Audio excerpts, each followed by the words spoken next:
You do not part with your description except by witnessing his description. The believer is more occupied by praising the Lord than by thanking himself for his deeds. And the Lord's rights and dues occupy him beyond remembering his own fortunes. A lover is not the one who expects from his loved one reward or asks him to grant a request. Indeed, the lover is the one who gives you and not the one you give to. If it were not for the fields and pastures of the selves, those traveling towards him would have not traveled, for there is no distance separating you from him to be covered in a trip, and no rift between you and him to be erased by your reaching.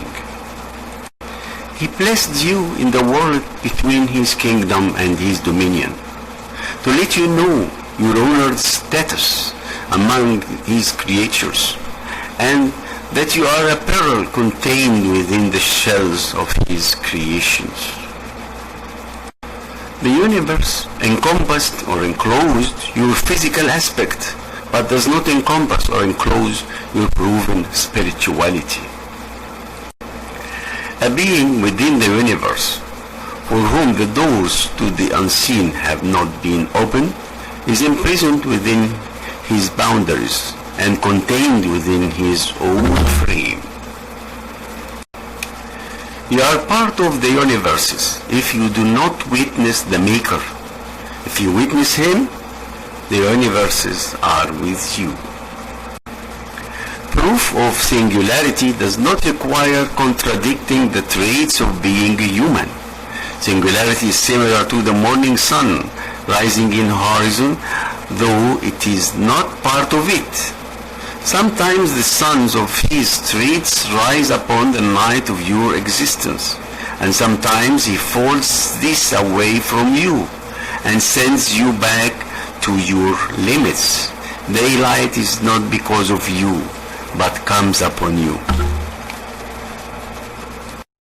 Through the presence of his signs, he demonstrated the presence of his names, and through the presence of his names, the affirmation of his traits, and through the affirmation of his traits, the presence of his self, for a trait cannot stand alone.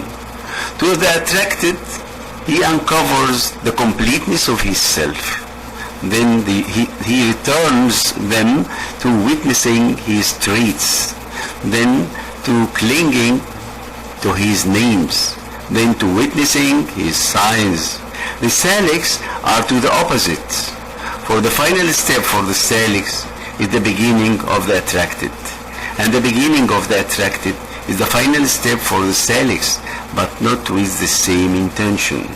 Maybe they meet along the path, one during his ascent and the other during his descent.